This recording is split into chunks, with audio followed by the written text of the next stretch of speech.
Hey YouTubers, it's Charlie. Huge news for Legend of Korra tonight. So they're airing all 4 final episodes tonight. Janet Varney made the announcement on Tumblr. They said that if they could get 10,000 reblogs, they would air the final 2 episodes a week early on Nick.com at midnight tonight. So this video will be a review of episodes 11 and 12, and then I'll do a separate review for episodes 13 and 14. Be sure to subscribe to get it. Since there's so much awesome Korra to get through tonight, let's do our favorite moments real quick, and then I'll do my review. First off, high five yourself if you guessed Dark Avatar.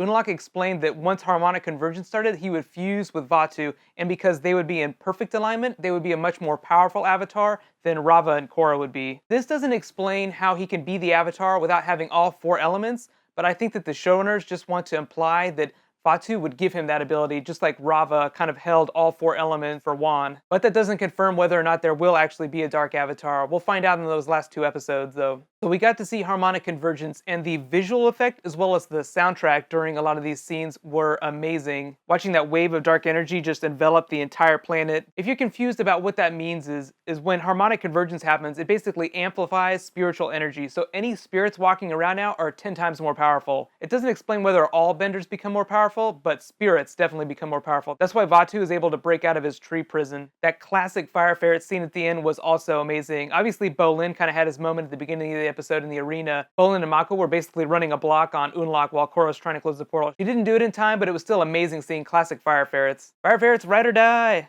Next up, my 2 favorite characters in these 2 episodes were 1, Bolin, or should I say Nuktuk Sky Warrior, and 2, Bumi with his flute. So in the last couple of episodes, Bolin's character has kind of gotten pushed to the side while Korra deals with her spiritual misalignment or tries to get realigned with Raava. So it was awesome to watch him get his big hero moment in the arena, especially when the action on screen started to mirror the action in the arena. I actually thought that Bolin and Masami were going to hook up in that first episode, but it turns out Masami is still a thing, but I'll talk about that during my funniest moments. So Bumi was my favorite character from Harmonic Convergence. Not only did he inception Team Korra with the aerial assault idea, he also took out the entire southern encampment guarding the portal. Obviously it was a big funny scene too, but we learned that you can pacify spirits with music.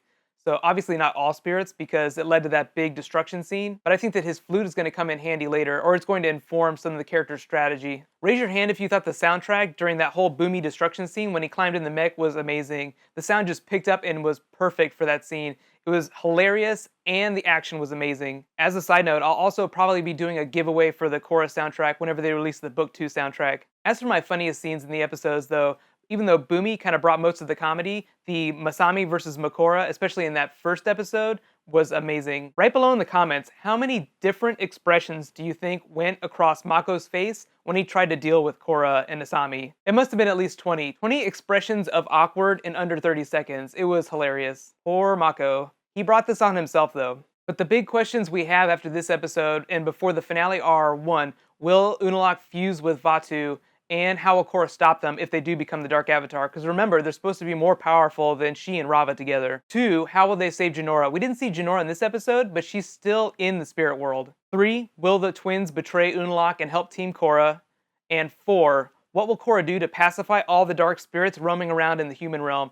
Even if she does defeat Unalaq and Vaatu and closes the spirit portals, that won't make the spirits go away. So she'll still have to pacify all of them and get them to go back through the spirit portal into the spirit world. But what did I think of the episode? Overall, I give it a solid B+.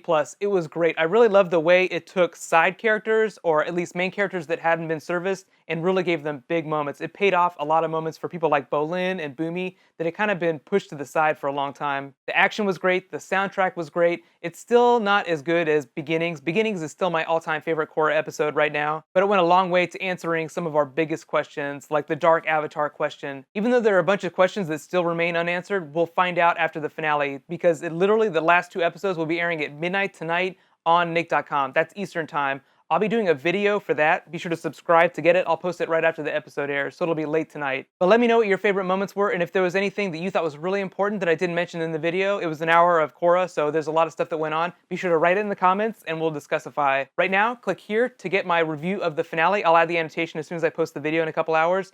And click here to learn all about my Doctor Who 50th anniversary giveaway. I'm giving away a DVD, so you have some chance to win some free stuff. High fives, I'll see you guys later tonight.